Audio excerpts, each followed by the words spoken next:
Are you buckled up? Safety's important. Yes, I'm Fully buckled. Okay, off we go. Department of Transportation compliant. Okay.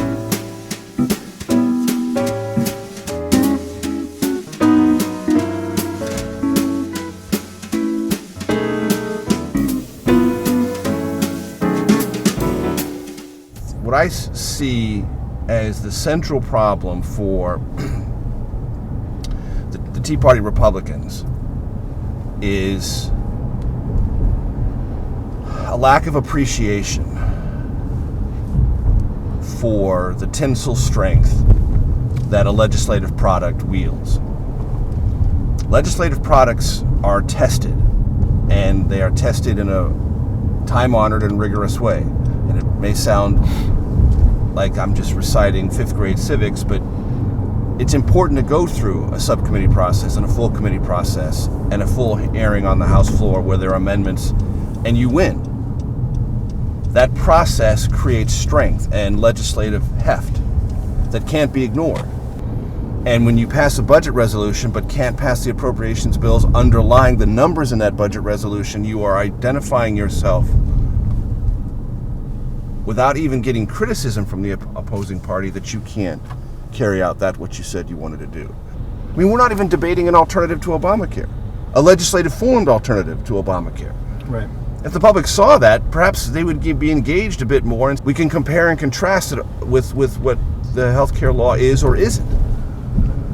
And so I think there's been a structural lack of appreciation within the House, and this goes back to Boehner can't create that legislative product because he can't get people to agree on it. Even when Eric Cantor tried to put some things on the floor that were alternatives and had moved incrementally in the direction of a full-blown alternative to Obamacare, it fell apart. And would you agree that wherever you are on Obamacare or the Affordable Health Care Act, the fact of trying to defund a law that's been passed, isn't that a dangerous precedent? I wouldn't go so far as to say it's a dangerous precedent because let's say you have a program that you don't like. For example, in the mid-'90s, Republicans hated the Legal Services Corporation. They always kind of defund that. They tried to defund NPR and the Corporation for Public Broadcasting and all these things that are funded can be defunded. Just because something is doesn't mean it is forever.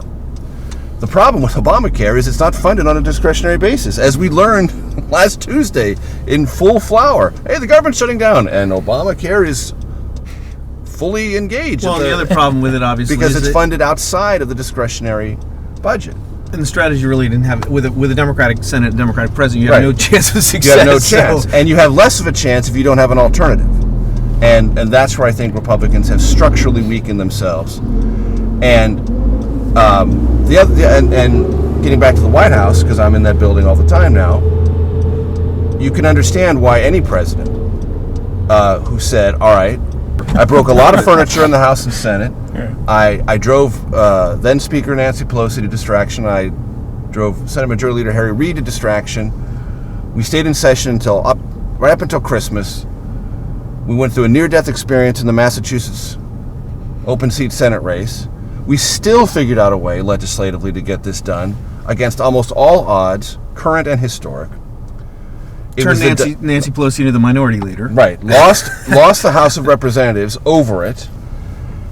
Saw it challenged at the Supreme Court. Saw it get to the Supreme Court in record time. Have it upheld, though narrowly. And it was a central issue in my re-election campaign, and I won. Okay, you're right. I'm going to give up. Right. No politician is going to do that. And until Republicans can organize themselves numerically differently in the Senate and retain what they have in the House, by the way, elect a president, they're in significant problems. I mean, I was thinking to myself last week, I was getting all these emails from Republicans about the glitches with the healthcare exchanges, of which there are many, and I quizzed Jay Carney about that at the briefing yesterday. But I thought to myself, what's the bigger glitch? The healthcare exchanges or losing Virginia in 2 straight presidential elections? I'm just curious. Hello? I mean, structurally, barely losing North Carolina in 2008 and barely winning in 2012. That sounds like a pretty significant glitch. Losing Florida 2 straight presidential elections. How about Ohio? Right. That sounds like a pretty significant glitch. I mean, there does need, it seems to me, to be some sense among Republicans of their inability to harness sufficient public support to put them in a position legislatively to carry out things that they want to do. And when you're not in that position, you have vast limitations. But Chris Matthews keeps telling me it's just because the Tea Party's racist. And that's something that the public can all fairly evaluate. I mean, look, Well played. everyone is accountable for what they say in their own particular political analysis. I mean, I don't even know how to respond to that. I mean,